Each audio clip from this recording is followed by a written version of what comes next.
Hello, my friend Pastor Curt here, and I got a question for you. How wealthy are you? I mean, are you Mr. Big Bucks?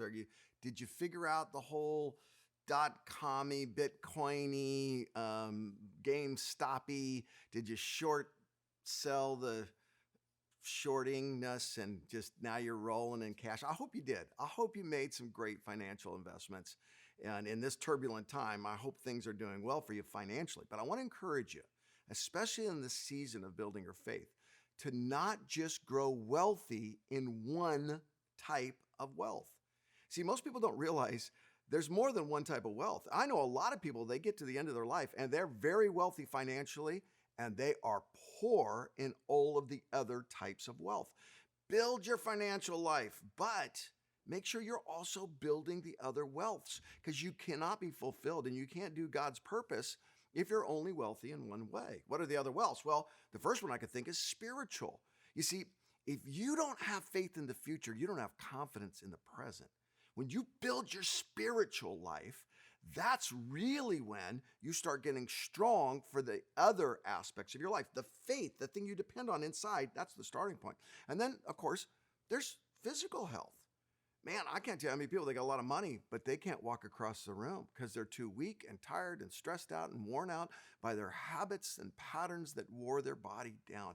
My friend, now is a time to step back, eat something green, get a little more sleep, and take care of that physical body of yours so you can stay strong. And here's the last one, and this is the one I really want you to think about, especially leading up to Easter. Relational wealth. How are you doing in terms of investing that will produce dividends in the people around you? Well, I tell you, if there's one type of health that really does bring happiness and satisfaction, it's not financial wealth. In the end, it's relational wealth. Look at this. This is Timothy and Paul. Paul's writing to Timothy. He's resigned. He's done. He's exhausted. And Paul writes him this in 2 Timothy 1, 4 and 5. Recalling your tears, I long to see you, so that I may be filled with joy.